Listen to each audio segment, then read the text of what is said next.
Well, thank you all so much for being here today. I really appreciate it. This is the Carolina Community Coalition's annual year-end review meeting, where we'll hear from a really great lineup of speakers across campus about the trends and data that they've been seeing throughout the year, and hopefully we'll come out of this feeling like we're not alone. This semester and this past year was, a little bit wonky for everybody, and we'll have time after each speaker to ask questions, kind of talk it through, and at the very end, we'll do just some general reflection. So as we're going through, keep an eye on what kind of trends you're seeing, and we'll kind of go from there. And Dorenza will kick us off with off-campus living and neighborhood relations.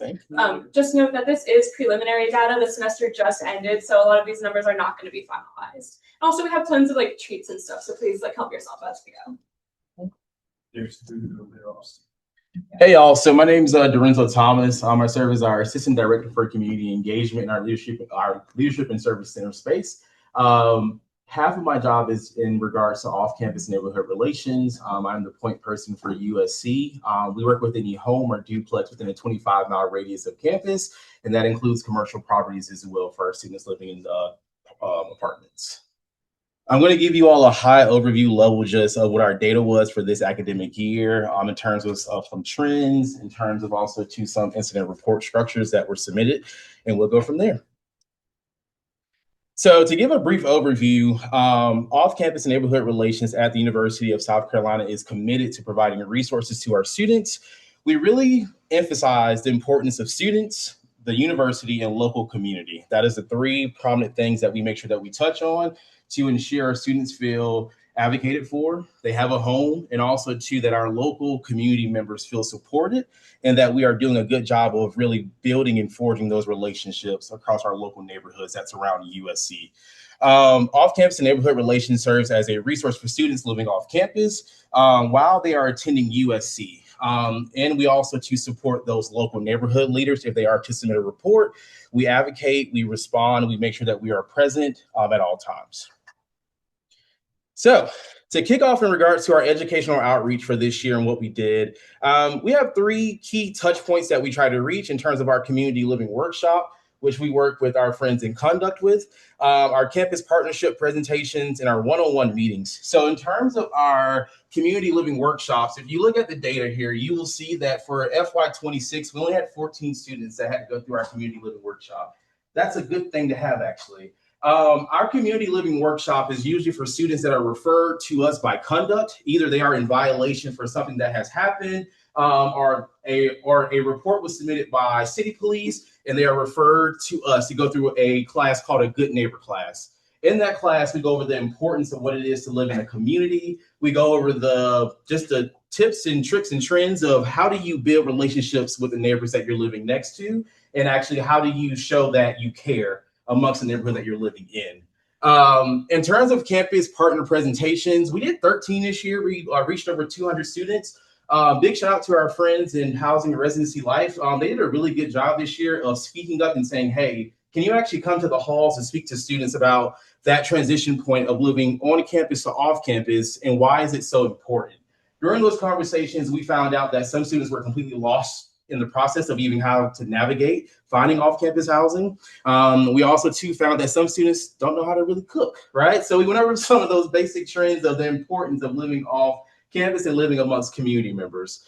And then the most important piece for us is that we do host a lot of one-on-one meetings in our office. If anybody was to reach out to our office space and say, hey, can I schedule a meeting? I'm confused in regards to the process of finding off-campus housing. We walk through from start to finish as to how do you find housing and how do you secure housing. The biggest trend, though, that stood out this year for us was in terms of we had more graduate students actually reach out than undergraduate students in terms of needing to find housing. It has been talks, it has been trends, it has been studies that show that a lot of graduate students that they get here to USC and they are lost. They get here and they're like, I don't know where to start. I don't know the local area or community. Can you help us in navigating this process? And that's where we step in right away. In terms of our communication impact, our office is always very busy getting calls from parents, from neighborhood leaders, and from students. In terms of students and family members, for this academic year, we had 439 individuals reach out to our office. These touch points can range from anything from a basic need of needing to find housing or a more delicate situation in terms of needing to be referred to student legal services regarding an incident that could be happening at their apartment complex. We had 78 from neighborhood members.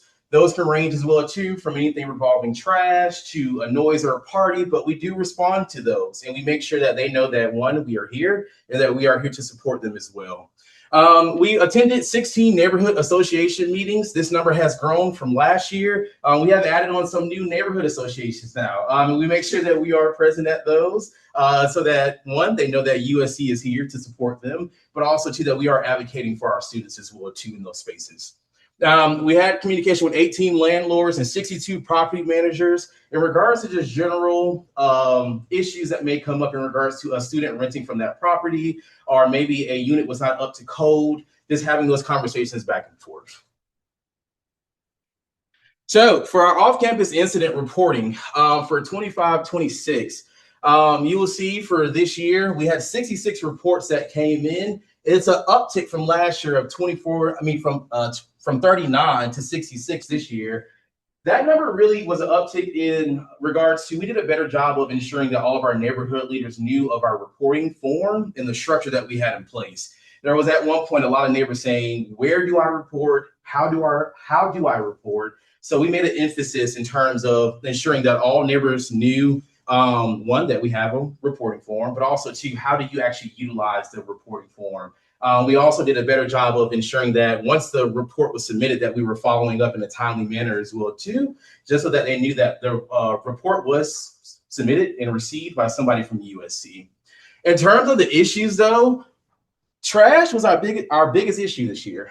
We had a lot of neighbors irritated about trash. And as much as I would love to say that this is just a USC problem, this is a city problem as well too, right? So it takes collaboration amongst members as well too to come together to figure out how do we solve this issue. Also too, we had conversations in terms of, hey, did you have a conversation with code enforcement as well too? You'll be surprised how many people said, I did not. I don't even know where to start that process. So we walked them through the importance of how do you report and how do you ensure that code enforcement is receiving this information.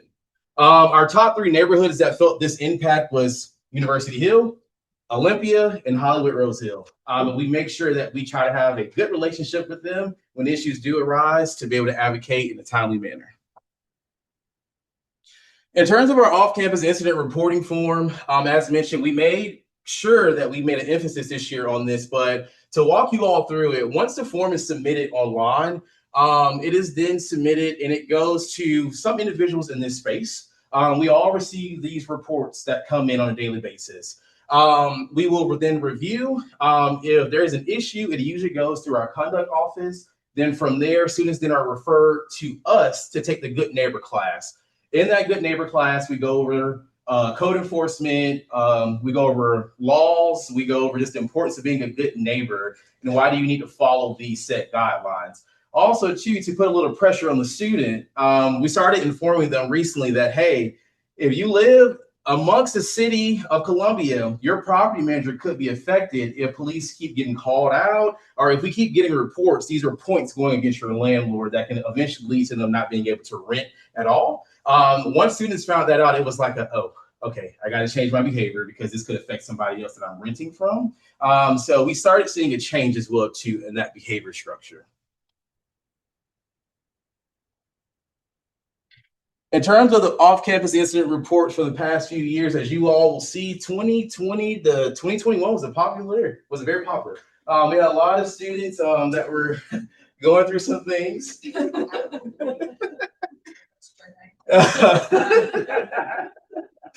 But in terms of our reporting structure, you will see that, as mentioned, we had 66 this year compared to 39 last year, but we did a better job of emphasizing our reporting structure. But the trend you will see really is around that 60 range in terms of how many we get per year. We always do a good job, too, of ensuring that we are keeping track of the data that we do receive through Maxient, which is amazing, but also, too, that we are following up, as I mentioned, in a very timely manner to our constituents. So that was all for me. Any questions that I can answer from anybody? Yes. Question related specifically to that Brad's student statistic about them meeting with y'all. One of the things, so we launched the National College Health Assessment last spring, and we'll do it again in 27. One of the things that I heard from the deans a lot was housing insecurity among grad students. And so I didn't know, like, is that conversation part of when a grad student comes to you and they say, like, this is the finances that I have, like, what is the matching for that? Yeah, so we do have that issue a lot, not just with graduate students, but even with our undergraduate students too. Just saying, hey, like I simply cannot afford this. We try our best to find the most affordable option for them that is very safe and secure, though. It's the biggest thing, is that we don't want to put students in a harmful situation. But also too, we are having conversations, and this is a bigger talking point this summer, of potentially trying to incorporate some more programs that can support those students in need. Also too, we are trying to do a better job of getting in front of the graduate school as soon as they are admitted to say, hey, here are housing options. How can we support you? What do we need to do to make sure that you have a successful journey at USC? So, yeah. You may not know the answer, and that's quite all right. Yes, sir. 66 incidents. Mm-hmm.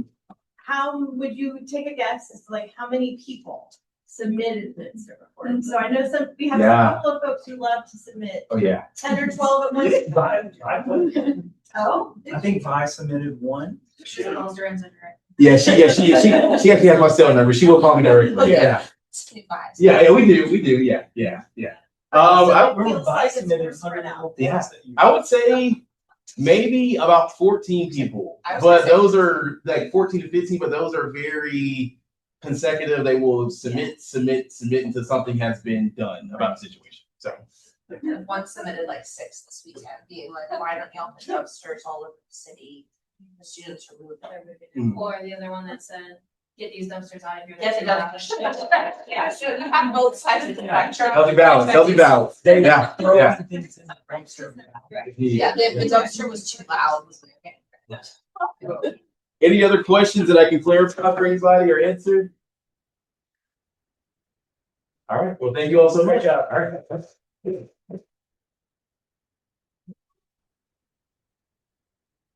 Hi guys, as I make my way up here, my name is Annalie. I'm the Assistant Director for Campus Programs with Gamecock Entertainment over in the Russell House and Student Life. So a little bit about our office. We're free and fun things on and off campus. And then we have 4 student organizations, as well as our office-wide programs and initiatives that are either driven by our interns, driven by our staff, or kind of a big picture collaboration. And I'm also going to touch on some like Russell House initiatives in here as well, just to lump it all together. But our original alternative programming series is our Thursday After Dark series. So that is every Thursday that there is class, there will be a TAD. That is our like promise to the students. We've never not had one, as long as I've been here. So since 2021. And then this spring, we also piloted a Tuesday takeover concept. So we took some of our smaller events that we had a capacity cap, and so we did 2 a month on Tuesdays. So we could do things like escape rooms, axe throwing. There was another one in there. A little more frequently, since we have to put a capacity cap on those just because of the size of the venue. And then right from the student's mouth, from our monthly feedback survey, chill but fun opportunities when we need something to do but don't want to go out to the bar. So straight from their mouths. There's a couple different student quotes on here as well. Yeah. New merch idea?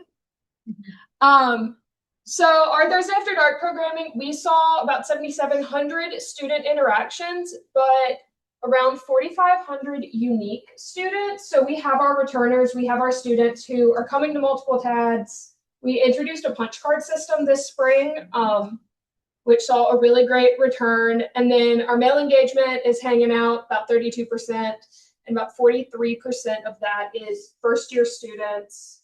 So in the cohort that started in August, but we have upperclassmen who found TAD their first few years and have stuck around and keep coming back, which we love to see. And then our Tuesday takeovers hung out at about 300 unique students. Again, those are our venues with our capacity cap.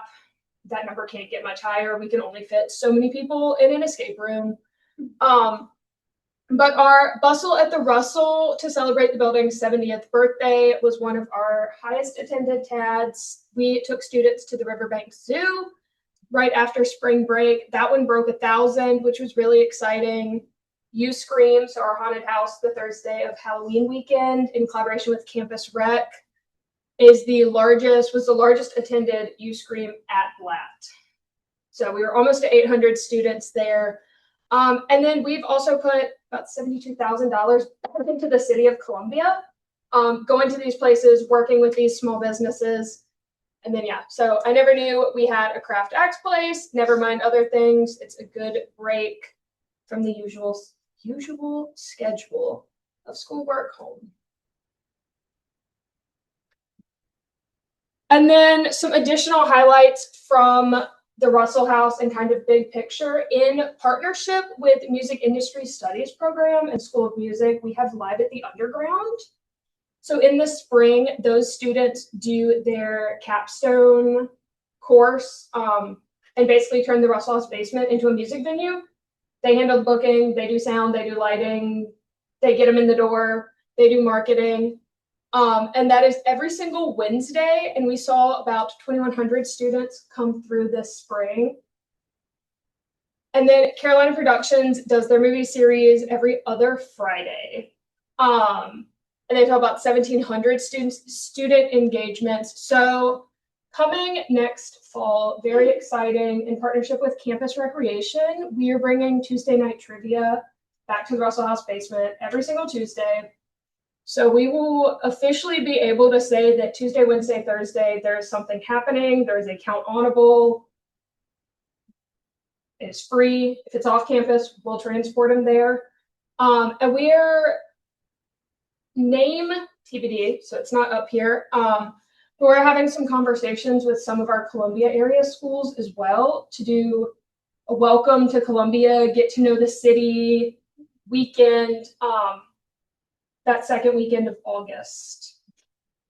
Yes, since we have an extra weekend before football officially starts.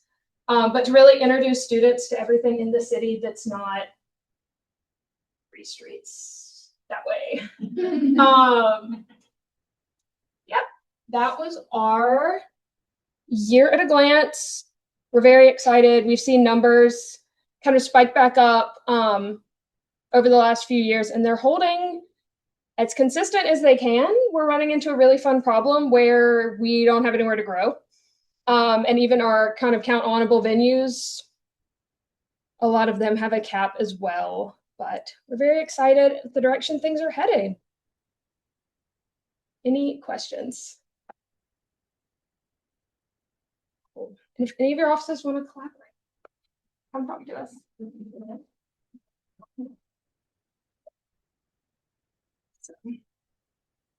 Our numbers are also trending, but not as exciting as Annalise. But that's okay. But we're so appreciative of the campus partnerships and the events that y'all are putting on to provide students who we know don't want those experiences. So we always talk about, we're seeing the 10% at the top and bottom, and there's a lot of students in that 80%. So I think y'all are capturing them really well. Dorenzo hit on a lot of the high points, but our numbers are back where they were previously. A lot of the off-campus issues involved, I would call unique circumstances, students renting DJs or bands for their backyards, where you're just like, what could go wrong? So we're spending a lot of time talking about those. I will say, you might be like, how did they get 66 reports, but only 14 students went to those workshops?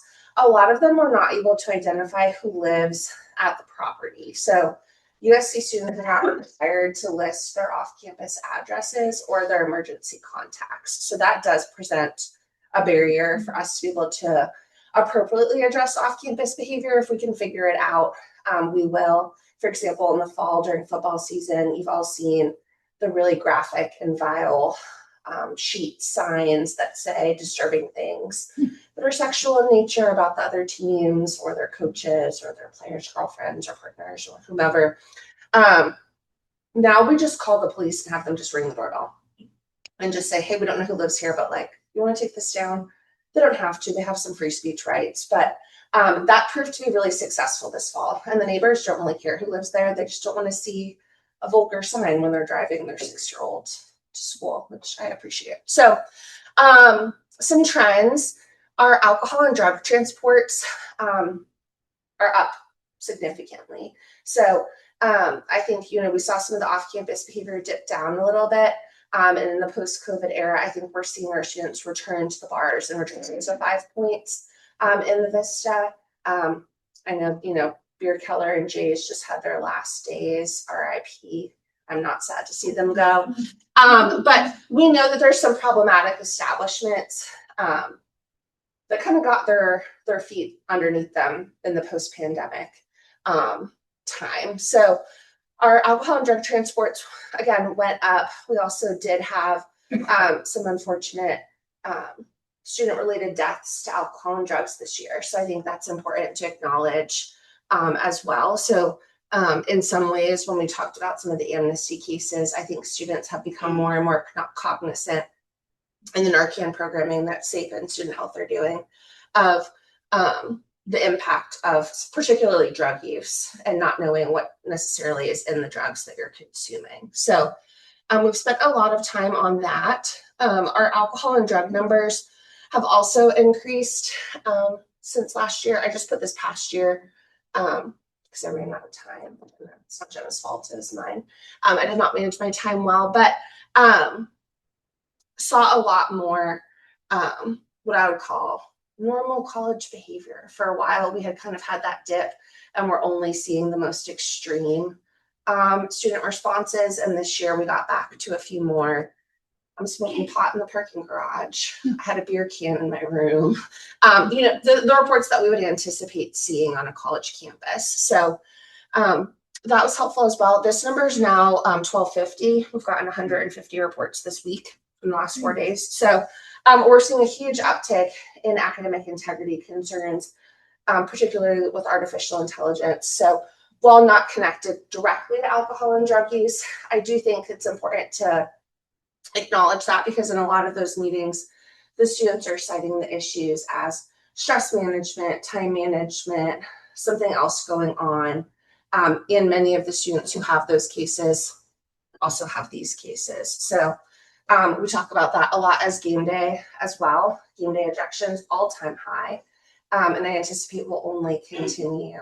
But we had over 115 students ejected from the Clemson game alone this past year. So when you think about just volume and you think about the evolution of the stadium, obviously we don't know what will happen, but with them building kind of a student version of the zone, I imagine the days of free tickets are potentially coming to an end at some point. And thinking about what does that look like for students who are ejected, and do they still have the capacity to go to future games? Is the team as good as people think it will be?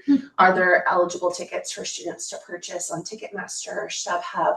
All of those things have an impact. The time of the game, the fraternity lot experience, the safety around the stadium, really exciting about the sidewalks coming in and some of the other environmental factors that we know will lead to a safer game day experience. This past year, we did a lot of education in our presentations about golf cart safety, or maybe lack thereof. That tends to see where we see students either falling off the golf cart, getting concussions, reporting being assaulted, or other things of that nature from like a physical assault perspective. So we know that game day presents a really great experience for our students, and that overall it's in the top 5 constantly of why they report choosing USC and wanting that school spirit.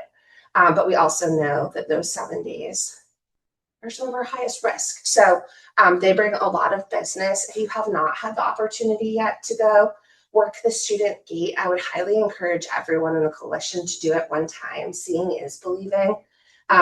You can only articulate so much of the experience. All of our staff was like, I think it should be a requirement for like division employees to just see it one time. And I agree. So if you have not seen it yet, let us know, and we would love to get you down there for a day, because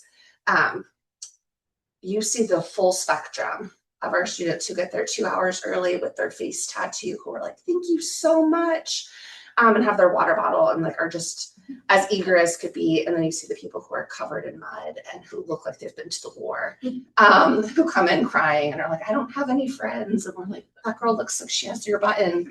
Maybe you could go sit with her, and everything in between. So those are kind of some of the main trends. Happy to answer any questions, since I didn't produce as many slides as others, but I would say overall, college students are colleging. The bar are back to kind of where they were, closer to a pre-COVID world. We're thrilled about some of the closures. Great news, the places that are open now for the most part are at least managing risk, checking IDs, having appropriate drink pricing, calling for help if a student gets in an altercation or a fight.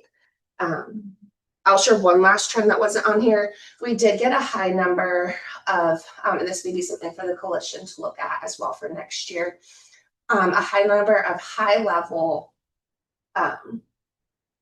really dangerous off campus, out of Columbia incident reports of students going to the ICU, students going to jail, students having really adverse experiences in other college towns when they went out of town for football games or club sport weekends or mountain or beach weekends. So we had a couple really close calls this year, and luckily people made it out to the other side. But I think in terms of thinking about how do we prepare our students when they're not in the city limits of Columbia, and we don't have those relationships with the law enforcement agencies the way we do with USC police. And I think sometimes we take for granted how wonderful our police department and local agencies worked with us, and our students aren't necessarily getting that support when they're leaving the greater Columbia area. So something we've talked about is how do we do some more education on away weekends, how to keep your friends safe when there is a crisis, how do you respond with integrity and care and all of that. So any questions? Of the 1,100, do you have an idea of how many were AI related? We're still pulling those numbers. It's not completely accurate because we have to go in and hand tag them in Maxient. So we're not through all of them yet, but from the ones that we've gone through, it's about 30%. It's about 1 in 3. I'm surprised that the public intoxication numbers are so low. Is that they just don't take it that much, or? We choose like the highest issue. So the report runs like what's the first. So I probably could have put a little star there. Like what's the crux of it? So if you were distributing alcohol and you were publicly intoxicated, it's pulling under distribution, since that we would consider like a more egregious violation. But yeah, I think I would say one anecdotally for public intoxication, that tends to be a charge that's given more to students who are of age than underage. For minors, there tend to more get an MIP or a minor in possession, where an upperclassman tends to get the public intoxication a little bit more, and you have to work pretty hard on a game day or in 5 points to get an intoxication citation. You have to really exceed expectations. So I will say those 17 were grossly publicly intoxicated. It's not like maybe she had one drink too many. But yes, people will say that too about some of the drug numbers. They're like, oh, I would have thought those would be higher. With the political climate, the police department just isn't citing as often if there's not clear proof, because the amount of time it takes to go get the marijuana, take it to the lab, get it tested, if there's not a significant amount, isn't really worth their resources right now. So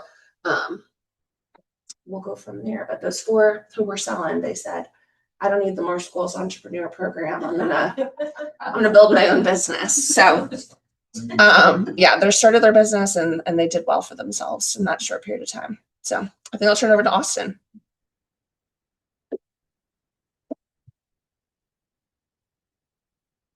All right, we are also trending up. Is anyone trending down? Yeah, I don't think so.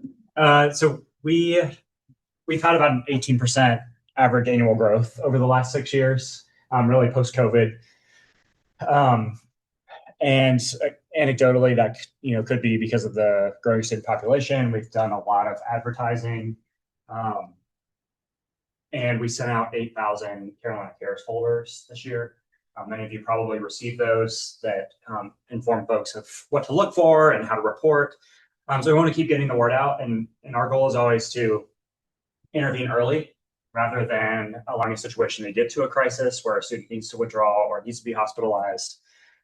And so we're seeing higher and higher numbers every year of students in distress that are referred to the care team. A trend that we're seeing is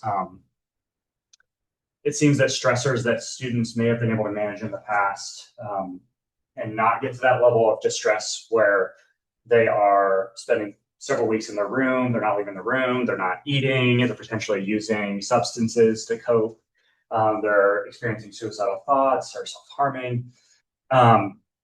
That level of distress didn't occur in the numbers that we're seeing it. And so failing classes and not performing well academically or interpersonal conflict is leading to this more and more of this escalation to some pretty significant distress. If we're anticipating our trends continuing, then we'll be around 1,500 cases next year. I sincerely hope that we level out, but it's been pretty consistent for the last several years. I don't see that changing, and we're going to be prepared.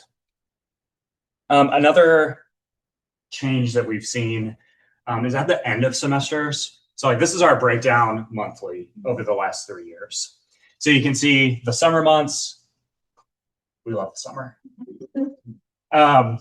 Once August hits, we used to have this delay of people getting to campus. There was the honeymoon phase. This year it was as soon as everybody got back, people were in distress. They weren't doing well, and we were full speed ahead. And not just low-level concerns, but we were pretty consistently seeing hospitalizations, a lot of the concerning behavior that Mo was talking about with students in different parts of the country experiencing situations, the swatting hoax that occurred, that increased our case numbers. So it all just kind of hit at once. And then the end of the semester, we usually see a drop-off in November and December, whether that's people are okay, I realize where I'm at now, whether I'm failing or passing, I kind of know my fate. And the last 2 semesters, we just haven't seen that. It's been a continuation of distress, and something we were talking about in our last care team meeting. In the month of April, where in the past things would drop off, we were experiencing, there were students going to the hospital, and we still are working with students who are just getting discharged at the end of the semester for mental health reasons. And normally we see that escalation back here in February and March, and we're able to take some time to intervene and try to put pieces together and help students connect with our counseling center before everybody heads off campus. But it just continued all the way until really the last few days. So I think that's important to note. Something that's consistent for us is that our seniors are usually a population where in the past they would be seniors would be above sophomores, that is our most frequent referred. So they're still above juniors, but we're seeing that distress of related to getting into grad school, finding a job, some basic needs concerns related to what am I going to do after I graduate. I think this and our top reporters are pretty consistent. Student advocacy seeing a lot of that distress come in when students are looking for support. And so we're addressing the mental health and well-being components of that and trying to help stabilize things and get students referred to the counseling center so they can get support with absences. For basic needs, and I think I meant to update here. We also had about 1,000 cases. Kelsey is our hardship withdrawal coordinator and manages temporary conditions and injuries. We had over 300 students request modifications through our temporary conditions and injuries process. And we had well over 400 students already who have requested, either notified us that they're withdrawing from the university or requesting a hardship withdrawal. Something that we plan to do this summer is work with Renee, the ABP of assessment to determine like some trends with those withdrawals to see if there's anything we can anticipate or anybody we may be able to reach out to. Some of the research I'm doing on male engagement right now shows that men are more likely to stop out and not return to college later in life. So I know with an emphasis on male engagement on campus, that may be something that we can look into to see if we align with those national trends and if there's a way that we can do some strategic outreach. For basic needs, it was another successful year and we continue to grow exponentially. Jennifer Jackson, she just completed her first full year as our assistant director for basic needs and just knocked it out of the park. And with all of our campus partners who do this work, it really is a community effort. And so I like to highlight these things, even though it's not necessarily related to the levels of distress that we're seeing in the care team. But we saw an increase in our basic needs referrals. We're getting the word out about that. I think that's going to continue because it's new and folks are learning that they can refer, and a lot of times self-refer is what we see through the basic needs referral process. Swipe Out Hunger, we jumped up from, I think we were 60 in the fall, we jumped up to 80 Block 16 meal plans and had more applicants than we were able to provide resources for. So we were able to send those students who didn't receive the Swipe Out Hunger plan some of the resources out in the Unity shop. Garnet Bites has almost 3,000 subscribers. So if you haven't subscribed yet, I encourage you to. You can just search Garnet Bites at USC and it notifies anyone who registers of free food on campus. And there's been almost, we're approaching now, when I did this slide, there's been several events since then. So approaching 300 Garnet Bites events and 3,000 subscribers is amazing. Our future goals for basic needs, we want to be, the Unity shop is an incredible resource. I'm going to talk more about that data. But we want to have more of a basic needs infrastructure where we can support students who have needs outside of what the Unity shop can provide. So a major issue, Dorenzo just talked about it, and he's working on several things, making some partnerships with folks in the community to try to establish more housing partnerships, Homeless No More, and the social work program. And our MSW interns just submitted a grant for a program for temporary housing where they're going to build several small units if that gets approved, and then we'll be able to house students there and through Homeless No More. Airbnb is another one that they have some programs across college campuses where they house students who are experiencing housing insecurity. So some things for the future. And we had 25,000 visits at the Gamecock community shop. So when Ambra brought everybody together to centralize all the basic needs initiatives that were existing, that were started by students, I think that first year was around 3,500 visits, and now this year was 25,000. And so it's just unbelievable how much it continues to grow. Dr. Scott Taylor from HRSN has the Feed the Flock program, which takes food from catered events across campus and they upcycle it into meals. That did over 10,000 meals. Jesse McNevin worked with students to get Food Recovery Network, which is a national org that recaptures food from around campus. They bring it into the shop. So we've got like Starbucks and Panera Bread and other retail type food that was going to expire. We're able to get it to the shop and into students' hands before it does expire. And then Tom's Creek Family Farm, shout out to some of the small businesses in Columbia. They bring fresh produce weekly. I'm sure we'll have a consistent supply of fresh produce. And then this summer, we're hosting our SCC partners from across the country who do food pantries work. So that'll be really fun. And we're super excited to watch that work grow. It's going to culminate into another year of the SCC Food Fight. And we're hosting it this year. So we'll be hosting and kind of setting the timeline and the policies for this year's SCC Food Fight, which will be a lot of fun. And this is our trend data over those years. So you can see like we have spikes, ebbs and flows throughout the year, beginnings of semesters, things just spike. And then things slow down over break and they spike again. And so we're kind of in that time frame right now where things have slowed down. We're partnering with Give It Up for Good and housing. And we have about, several hundred pieces of plastic and like IKEA furniture, stuff that you would see in dorm rooms. We're able to recapture a lot of that stuff, and we're giving it out to clients now. But also, if you're working with anybody this summer who is displaced or they're moving into an apartment and they don't have any furniture, let us know, because we have so much, it's unreal right now. And we can't even touch what is on campus, like 90% of what's on campus right now because of space limitations. But anything that we can fit in the shop, we're bringing it in, and that's happening as we speak. What? Does surplus help you with that at all, or do they have to stay within just the state? So it is through, I know there's a team of people who are doing that, like Give It Up for Good program. And so they're bringing like truckloads of stuff to us. But it's just a space thing. So we would love to take it all if we could.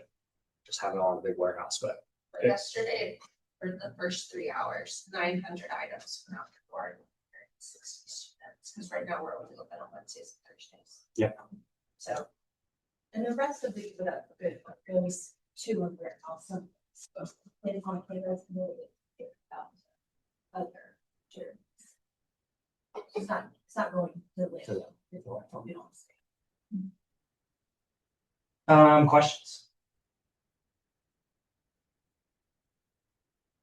Also, can people volunteer this summer if they don't have as much capacity, if they don't have as much going on in their offices? Absolutely. So if you go to the Union Shop's website, we added the link to the volunteers section of the website. We added the link for anybody to sign up for staff. So yes, please. If you want to drive. In summer, we're open 12 to 4 Wednesdays and Thursdays, and that's because it's primarily managed by student volunteers during the year. So in the summer, there's not the capacity for it to be open Monday, Tuesday, Friday, but it's a great staff bonding activity. We try to do it at least once or twice a semester and take a day and bring our whole team down there. Conversations get formed, you get to really, and seeing is believing. I think a lot of people become much better stewards and donors of the shop once you spend time down there and interact with the clients, because people are so appreciative of the resources that they're getting. And a lot of the clients are so sweet and will be like, I saved all my grocery bags. I saved this. I want to donate something. I want to volunteer back my time because I don't have that I can give. So if you're looking for a feel-good story this summer, choose an afternoon to bring your team down to the shop because we'd love to have you. I know, absolutely, it's something to do. Even if it's not open, like there will be plenty of inventory in the back. As you can see, 180,000 items. That's all inventory one by one into our system. So it is an operation that is functioning every single day with the help of volunteers. And we have our volunteer base, but we also have groups. We had U101 classes this year that were coming in, offices that are coming in, community members. Like it really is legitimately hundreds and hundreds of people throughout the year making it happen. So, all right, thanks everybody. I'm going to pass it over to Pat. Oh, and I'm wearing Unity Shop today. We get cool things like this at Unity Shop, so I had to go up our gold chain. We don't have stuff. We didn't give that up. Yes, they did. I think this is real gold. Oh, goodness. That's awesome. All right. Hi, everyone. My name is Kat Yaffe. I'm the interim AVP over the Civil Rights and Title IX office. And I'm going to share a little bit of data that we have today. Again, this is preliminary. So some of these numbers are continuing to go up, especially because we always see a big influx at the end of semester. But we have some of our trend data here from past few years. This is kind of the demarcation zone of when our office was formed. So we don't have a full set of data all the way back to 2020, but we do kind of from 22 forward. And so we are trending down ever so slightly, but I think we'll probably end up being closer to 24, 25 than we end up being closer to 23. And I think this is important because as we continue to develop and continue to grow as an office and continue to track this data forward, it'll be curious to see kind of what years are flukes in data, what years have spikes, and kind of where we level out. And so in terms of Title IX allegations and incidents, as we stand like a week or so ago when I pulled this data, we were at 333 and then 231 for civil rights incidents. 651 allegations or incidents unique. And then individual people is at around 1,190. And then I also marked here that there is an increase in pregnancy-related cases. So we see that as part of the 651. We also have access barrier reports, ADA appeals, and prohibited relationships that also factor into some of those numbers. So if you're looking at it and go, that doesn't totally add up, that would be why. I also want to give a bit of a kind of overview of some of the high cases that we're seeing. Of course, we have a bunch of different types of cases, but these are sort of the ones that we're seeing consistently. And so when it comes to harassment, sexual harassment is the number one type of harassment that we see. And then from there, race, ethnicity, sexual orientation, religion, and disability are among the top ones that we typically see and address. In terms of disability, in terms of discrimination, disability is typically our biggest one, followed by race and sex. And then with sexual misconduct, it kind of varies all over the place. But we saw 44 stalking this year, 48 non-consensual sexual contact, 42 non-consensual sexual penetration, and so on and so forth there through exploitation, violence, both dating and domestic. We also, so we have all those big numbers. Most of those people, as we know, come in, they want supportive measures, they want access to their education or employment to be restored, and then most of the time are not actually interested in pursuing a resolution all the way. So I think it's always an interesting data point to say, we're seeing those numbers that I showed 2 slides ago. We have 42 that pursue a resolution. And so the breakdown there is 13 requesting informal resolutions and mediation-based resolutions, 29 requesting investigative resolution that could go to a hearing or to a written determination in circumstances of civil rights, 25 where complainant or respondent was a student, and then 15 of those is kind of Title IX sexual misconduct. So kind of vastly different numbers in terms of complaints and resolutions versus who just comes for support. When we think about 2025 and 2026 trends, our pregnancy cases are on track to double this year. So that's the big area where we've seen a big spike. And so folks coming in, asking for support, asking for resources with their classes, with their employment. And so that's been a big area where our incident response team has seen a big influx and uptick in kind of supporting those students and staff in terms of pregnancy. And then we also have a new accessibility barrier reporting form. And so we are getting more visibility into where the concerns are across campus when it comes to accessibility concerns. And so, where are elevators out? Where are ADA buttons on doors not working? Where are construction situations happening and now I can't access, the entries that I need to be able to access? And so that's been a really big thing that we've implemented this year to be able to kind of have a better feel for what the accessibility conditions are looking like on our campus. We also, in terms of kind of requested specific for this group, pulled the data on kind of like drugging or roofing, which is something we don't see a whole lot of. And so we searched all through the data and looked for anything where an allegation included the term drugging, included the term roofing, any of those kind of phrases that are often used by students or reporters. And we only had 7 of those, and all of those were in the fall, and there was no kind of trend in terms of location of where those are coming from. So it's good that that's down. I think it's been higher than that in past years from my understanding, but we want to continue to kind of make sure that the word is getting out. And so if folks feel as though this has happened to them when they're out and about, that we're a good resource to report those concerns to. And then last but certainly not least, we want to highlight education, prevention, and training. This is really where we get a lot of the word out about the resources and the processes that our office has. This is where we let folks know that, we are kind of the people that can address certain concerns across campus. And so we've really had a big emphasis on increasing these numbers in education, training, and prevention. And so in terms of employees trained, we've trained 7,600 roughly employees across campus, which is a huge uptick from the last few years. Notable groups include new hires. So every new hire at the institution is requested to come to training from our office. We also hire or train all of the U101 instructors, all of the RLCs, undergraduate admissions staff.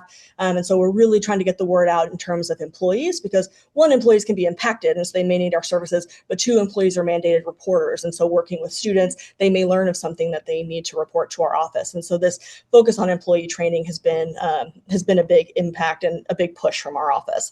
We've also trained around 2,100 students. Most key groups there include U101 classes through campus partner presentations. We've trained student affairs and academic support new student employees, School of Medicine, M1, like medical school, year 1, and M2 students, athletes, Greek organizations. So really whenever we can get in front of a student group, we try to, but definitely the focus in the last year has been on getting the employees trained. I think that was the end. So if anybody has any questions, I'm happy to answer those. I'm so curious about like the pregnancy upticks. I've heard of that happening at some other campuses in the state. Is it like mostly students or staff? Like, are there any like trends that you're seeing? Yeah, it is more students than staff, but it's fairly equal. But I think that a lot of the staff will go to HR, get some help like when it comes to FMLA and things like that. And so they're often working with both of us, whereas students we're the main resource for them in terms of that. So it's not a huge shift in terms of students, but it is more students overall. Yeah, great question. What other questions? Thanks, y'all. All righty. Last but not least, right? Let's see. Oops, went the wrong way. So a couple of things to tell y'all about Healthy Carolina. So after our program review last spring, we did a reorganization. So the offices formerly known as Sape, HCI, Employee Wellbeing, and Strategic Initiatives are now one as Healthy Carolina. We've also, as of spring break, moved into just 2 locations. And so all of our staff are located either in this building or Coliseum for our recovery folks at STIR. So if you're looking for us, or if you're looking for Narcan, it's no longer in Wellness and Fitness Center. It is in this building. So important to share. Happy to talk more about that kind of restructure and the details of that, but focusing today on our substance misuse work. And so compared to last year, we're about the same for most things. So lots of programming, lots of events and educational presentations, lots of work with fraternity and sorority chapters and new members. What is that? 842 boxes of Narcan as of last week, which is up, but basically about the same. I think we're falling out is at about 100 boxes a month is where we tend to average out. So I think we're like 20 boxes higher than last year. So I think that's probably the right number. Students completed Screen U, which is that online anonymous program that we use with fraternity and sorority chapters. First alcohol violations, do that program. It's a really great, easy way for students to assess their own use and also hopefully be able to identify what problematic use might look like. For alcohol, cannabis, or prescriptions, we had a downtick because we did not do as many new member. We had been doing that with all of analytic members, and we did not do that this year. STIR is up because don't you love when data triangulates? When incidents are up, STIR numbers increase because more people get referred to STIR. And then our recovery support continues, almost double the number of hours of recovery coaching compared to last year, which is really great to see. And then 68 new recovery allies, which is students, faculty, and staff. Y'all know we did not do the big statewide Collegiate Recovery Day celebration, but we did the smaller one here on campus with our photo day and with the Arise speaker down in the lounge. So required community education, the thing we talk about most. Yes, they did it.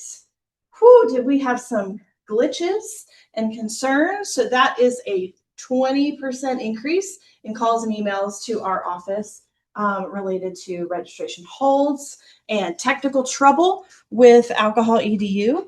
And with all of them, actually, I shouldn't say just alcohol EDU. The question that we always want to pay attention to, maybe the trend that is a positive thing, right, is the number of students who are drinking in healthy or low risk ways. So this question is asked, for most of them have answered this in October.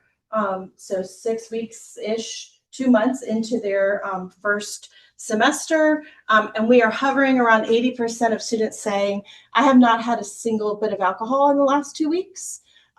More important than that, because I'll take that positive trend, is the one that since COVID has just been dropping like a lead balloon, right? And so we are down from a real high of about 15% of freshmen drinking in a high risk way to right around 1% of first year students saying that they're drinking in a high risk way, which tracks with things we've seen nationally and some of the things that we're seeing on campus.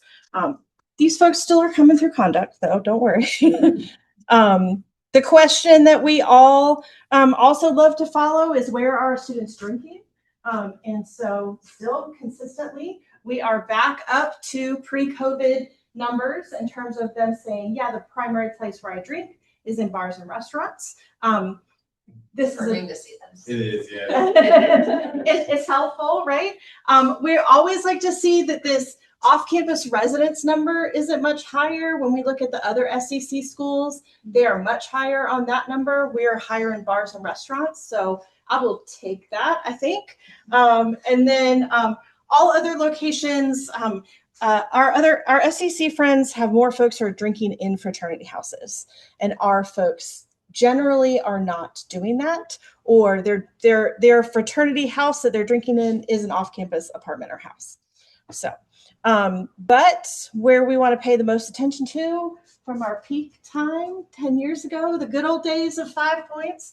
As Maureen mentioned, this has ticked back up this year, but what this tells me is that the environment in those bars and restaurants is not what it was 10 years ago. And so they are not leaving as many of those locations and going to the hospital. They may be drunk, they might be underage and drunk, but they are not so drunk that they are impaired to the point of hospitalization, which is the trend we want to continue. The other thing that's really positive when we look at our data from the students who were hospitalized, which is tricky because it's now so low, we're not seeing a consistent, oh, all of them are coming from Jake's, or all of them are coming from TLC.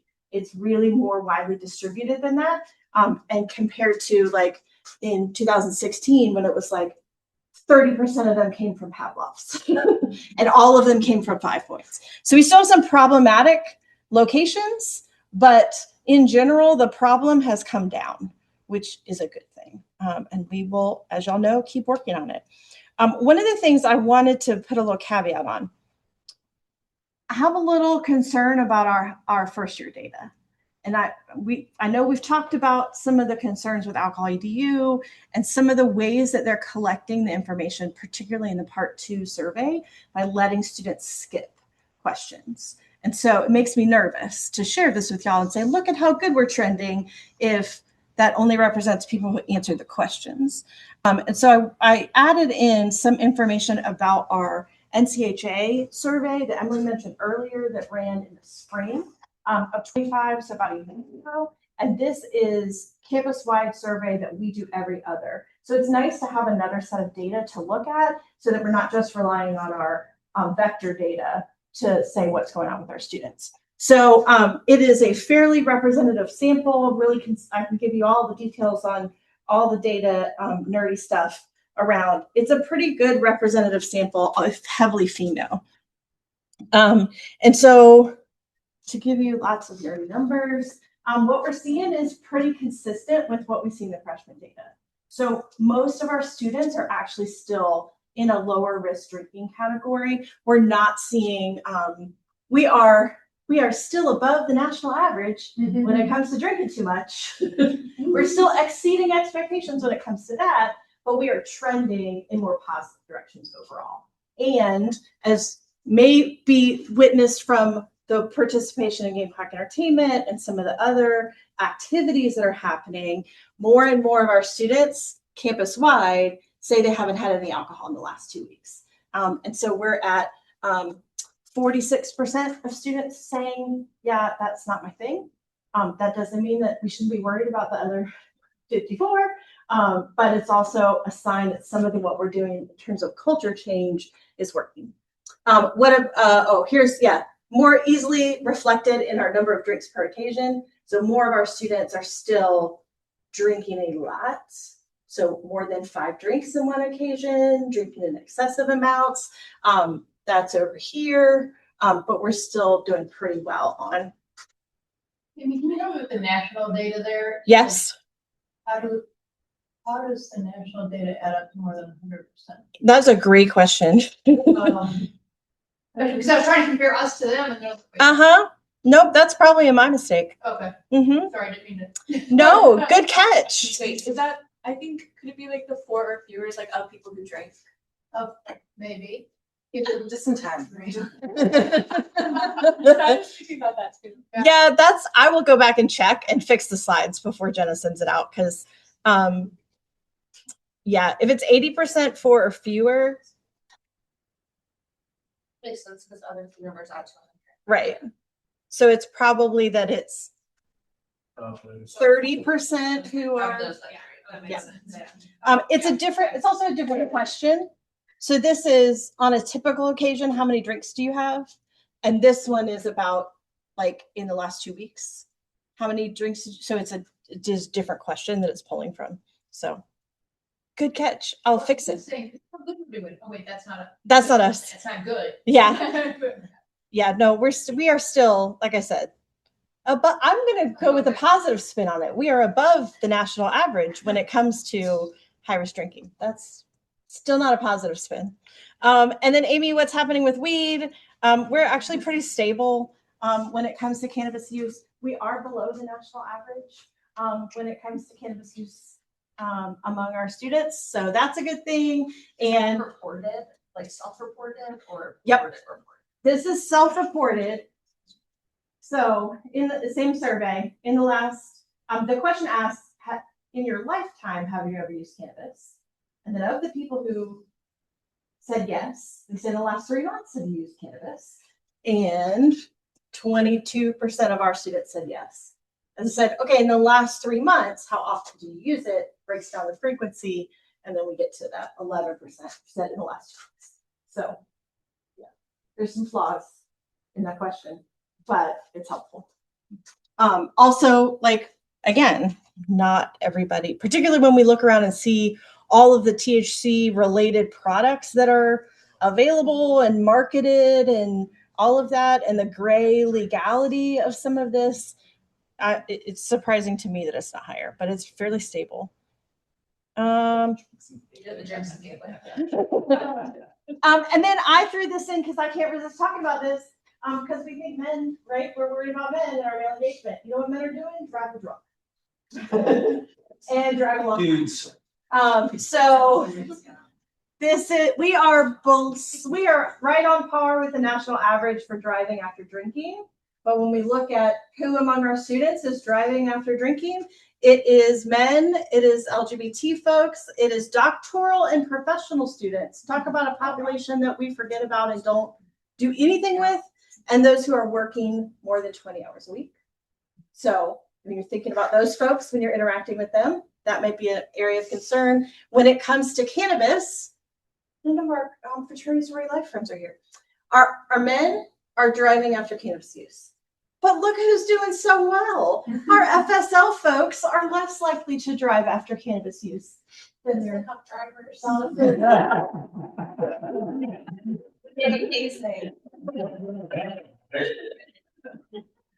So if there was a thing we wanted to focus on, impaired driving might be something to think about because it is up since 2020 across the country and among our students.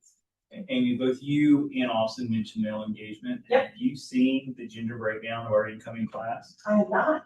It's almost 75% female. Shocked. That's like gingerbread gown. I heard something like that. I know, but it looks like. I would say even more reason. Are you? Am I the last one? Yes. Oh yeah, I can do that. Okay, that's it for me. Any questions?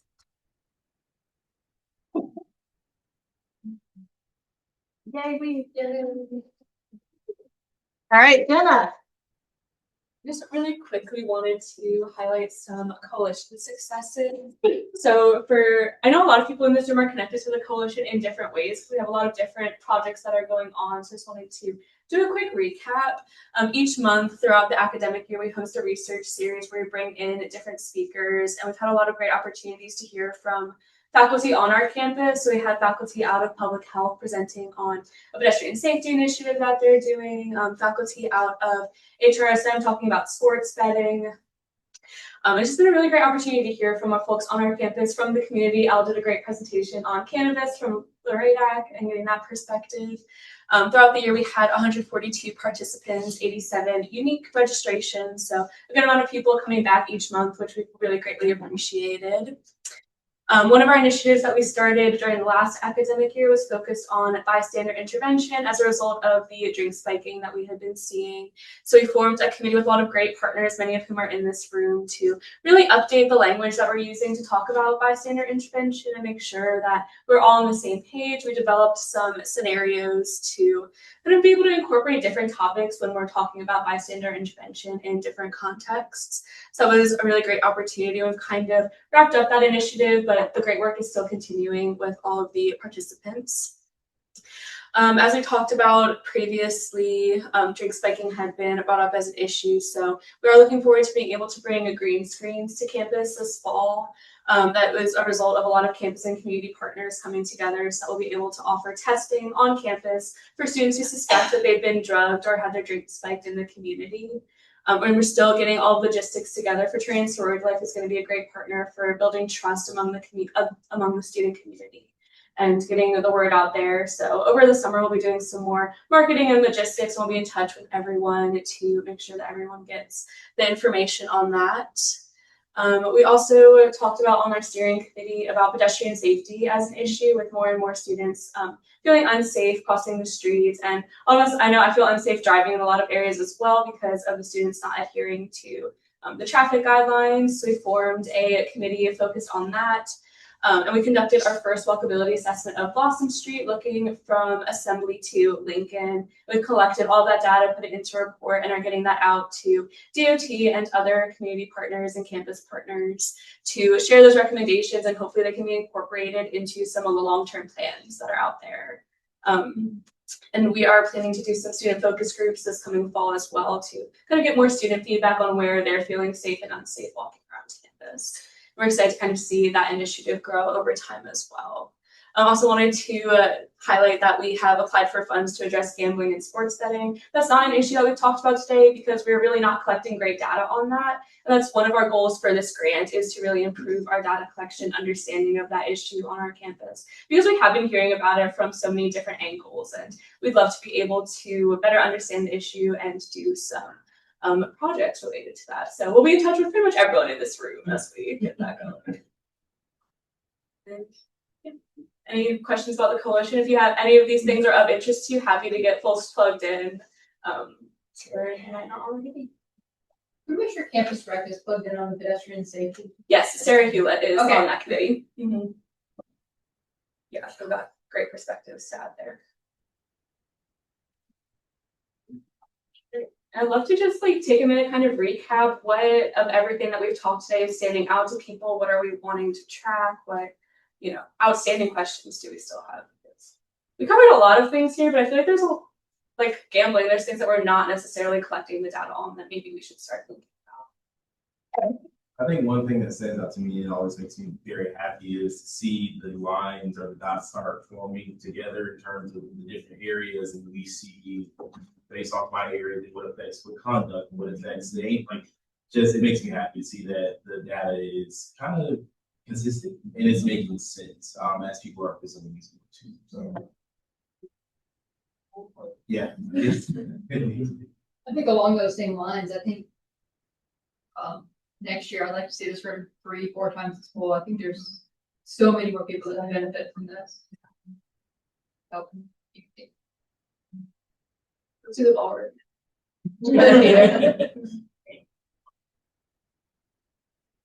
With y'all getting ready to start getting some data together for gambling, sports betting, have you thought about working with U101 to get some of that in front of instructors for just what they're seeing, what they're hearing?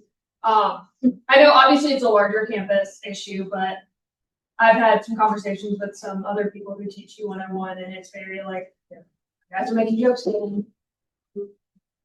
Tends to be the attitude, not oh, we gambling in the back of the classroom, but that's the topic of all of their jokes. Mm-hmm.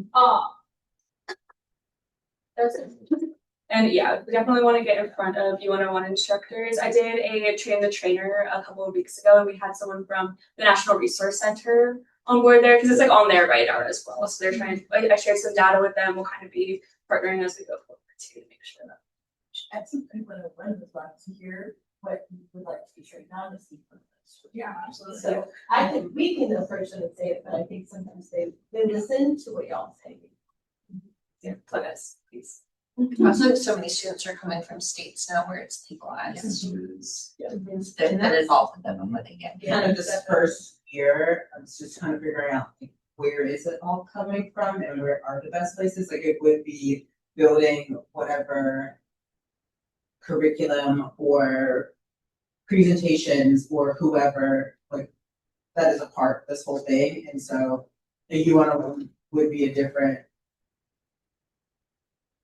cell than like we're working with Student Success Center and some of their like financial literacy stuff. And so just like figuring out, but yes, that is a send us all the places you have heard any whispering and one of us will show up. And also there's some good screening tools out there. So if it's something you wanted to incorporate into the contact or care process, you might be able to identify like, oh, the thing that's driving some of the distress and the financial hardship is what you're spending on your phone. Just some people have heard it, but like I've unofficially been asking in like my fraternity presentations, primarily, and it takes a minute before you all gamble, but the one I did a few months ago, and I would like to hope it was a joke, but I was like, who gambles? What do y'all do? Where are we? Whatever. And they were like, and I say, who's really bad at it? Just to see, because that also gives me a gauge like how open are we talking about what we're doing. I'll point at one person, and one guy was like, yeah, he's $40,000 in debt. Now, again, he's done, but it is also possible that they are not. And It's just so easy. campus rec employees are like, oh yeah, we do that all the time, and then like one guy, parents like, but this is parents money, so I guess it doesn't happen. So that's kind of the attitude of the sprinkling. So yes, we are aware it is not great. We have a policy component in our grant as well, so we can make sure that students who are coming from states where it is legal kind of understand what the laws and regulations There are are. several apps that it's just limited, but you can still bet on sports. Oh, they're telling me to be programs to use. Yeah. Surprisingly, a lot of in-person poker. We talk about phones, but It's like there's a those lot number of one. live poker that's going on. Community building now. Like over. Well, the one which turning like, you know, they play classic state. Okay. Sounds worse. Different train of thought, but hearing from so many different units about the year in review, I think is powerful. And as I'm thinking about the other pieces of the student experience, you know, Carolina community, I wonder, and would love to hear what y'all think, would it be valuable to add the counseling year in review, like the mental health traction that we're seeing, the trends year to year? What about open expression seed events and how that ties into the student experience? I just think that, I know, you know, I just think that's how we're spending our time. Yeah, how we're spending our time managing the student experience. These are all great in our individual lanes and buckets, but there are other pieces that I think are powerful and part of the modern student experience in different ways. Several people mentioned bystander intervention or proactive measures. I think it'd be powerful if we collected those and said this is all the proactive work that we're doing, because we're seeing the concerns and the trends going up, but people are always going to wonder, what are we doing to address the root cause, not just track the traffic. And then, sorry, I'm all over the place. If we could collapse all of this, I think it's a powerful advocacy tool to share with student government. I mean, they do city, state, federal advocacy about what's happening at USC to share. I don't know. I just think this data is really powerful and could be distributed in ways that give people accurate information to do tangible things with. Yeah, I would love to see this grow and have more opportunities like that. Something I was thinking about because Amber mentioned seed was there's more gotcha data that Amy has like aggregated and sent out that like specific demographics of students that are experiencing the most amount of distress. And I find, given the political situation and also literally the data, LGBTQ students specifically are in the most distress. And I don't know how exactly we could meet the needs of that community, given the like restrictions we have. And so maybe there's like people we can pull in to like do things related to like decreasing that stress or decreasing the harm on campus or whatever the situation may be. I think that's hard because our data is going to be so limited.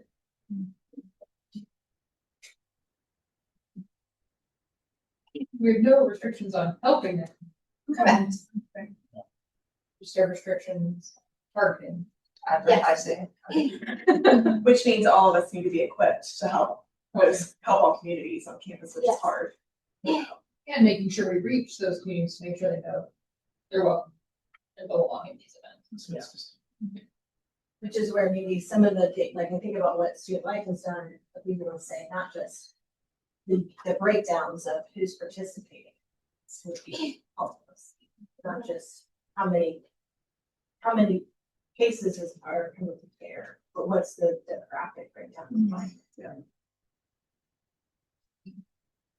And I'm with counseling and psychology, and I'm just thinking about, and I don't have the data things for our departments, like only speaking anecdotally, but I'm just thinking about, I think students that we tend to see are those students that maybe have a roommate that they're concerned about, they've been impacted by another student crisis, but are not the students like in the most stress per se. Again, this is just anecdotally, so it gets me thinking about how do we reach some of those students a bit more that might be those students that are those outliers that are in the most distress. And I know some of that comes from care team referrals, but how do we really promote like help seeking behaviors and mental health literacy around that? So that's just kind of where my thought process goes with some of this. And that ties back into all the bystander interventions. So that we could do more to incorporate that mental health. And the housing conversations, are we tracking different types of trends in the residence halls? That would be helpful for all of us to be aware of. Right now, counseling sees about 12% of the students.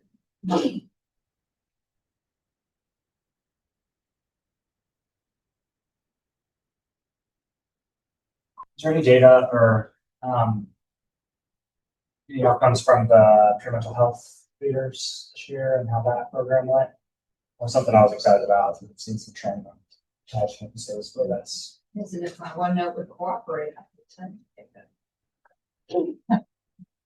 Well, Stacey's looking for that. I also think just normalizing, we get a lot of reports from your team where it's like Austin's dog died, Austin's brother died.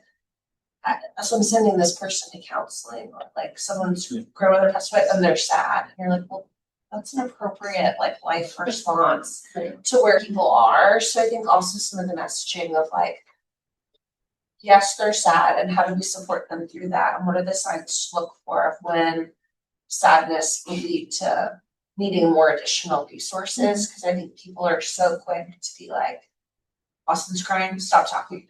I'm going to bring you to the and you're like, I'm going to talk to you. And you're like, that's not necessarily like the best answer. So I think also just kind of normalizing, how do you just kind of sit with some students who are in low level distress because of developmentally appropriate stressful events where at any age the normal response would be to be distraught for a little while.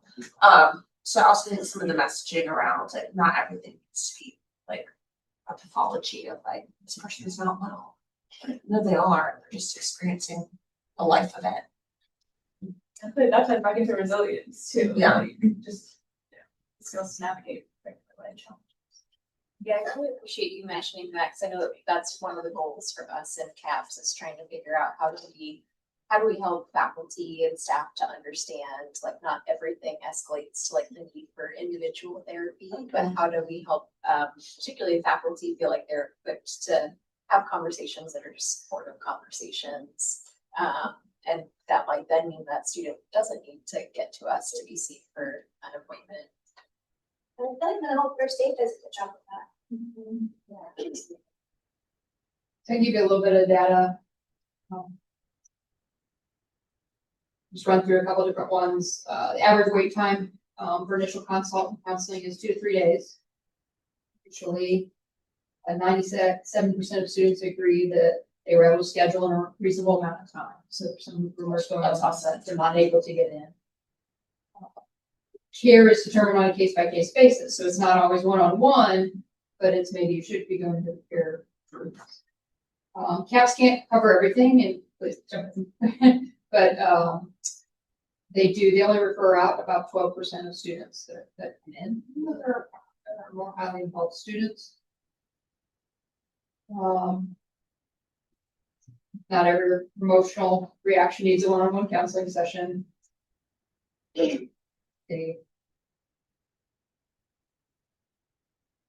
Our members we do have four embedded counselors now, one at School of Law, one at Engineering, one at First Gen Center, see them. We had outreach had over 6,000 touch points this year, 5 checks with 17. So that's the Bureau. 1,700. 1,754. That's awesome. We had a 66% increase in clinical appointments in embedded spaces, and 63% increase in group sessions this year. So you can see you're kind of trying to move a little bit away from. And 140 people were trained in mental health first aid, and that's one of our goals, is to increase our touch points there.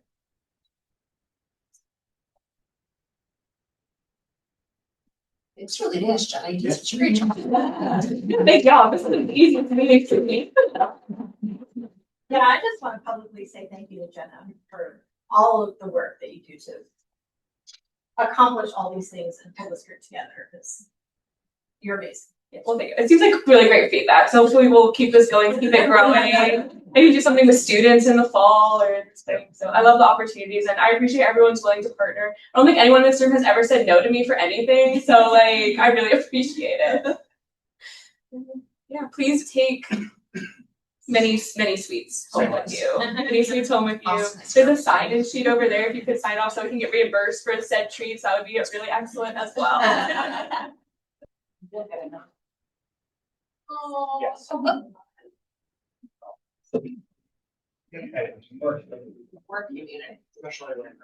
Thank y'all who joined online.